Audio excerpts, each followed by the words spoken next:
எந்த குறையுமே இல்லாமல் 100% சந்தோஷமாக போயிட்டு இருந்த ஒரு சிலருடைய வாழ்க்கை கழுத தேஞ்சி கட்டெரும்பு ஆன கதையாக 50% ஆகி 25% ஆகி 5% ஆகி 0 ஆயிடுச்சே அப்படின்னு கலங்கி போய் மனசு தளர்ந்து நிற்கிறாங்க இல்லையா, அவங்க இந்த வீடியோவை பாருங்க.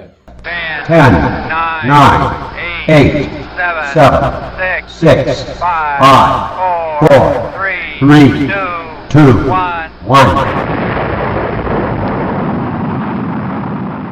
உச்சத்துக்கு போற ராக்கெட்டோட கவுண்ட் டவுனு கொஞ்சம் கொஞ்சமா குறைஞ்சி 0லேருந்து தான் ஸ்டார்ட் ஆகுது அப்படிங்கிறத நம்ம மறந்துடக்கூடாது. அந்த கவுண்ட் டவுன் 0லேருந்து ஸ்டார்ட் ஆனாலும் அந்த ராக்கெட் நெருப்பு பிளம்போட புகை மண்டலத்தோட அதி வேகத்தோட தன்னுடைய எல்லையை நோக்கி அந்த உச்சத்தை அடைய போறத நம்ம பார்த்துருக்கோம். இதே மாதிரி தாங்க 0க்கு வந்த நிறைய பேர் தனக்குள்ள இருக்கிற ஃபயரை வச்சு வேகத்தை வச்சு திரும்பவும் அவங்க அந்த உச்சத்தை அடைஞ்சிருவாங்க. 0க்கு வந்தாலும் உள்ளுக்குள்ள ஃபயரும் வேகமும் இருந்துச்சுன்னா என்னைக்கு இருந்தாலும் நம்மளும் உச்சத்தை அடைஞ்சிருவோம் அப்படிங்கிறத கவலைப்படாமல் மனசில் வச்சுக்கிட்டு இந்த 0ல இருக்கிறவங்க முயற்சி பண்ணணும், ஜெயிச்சிடலாம்.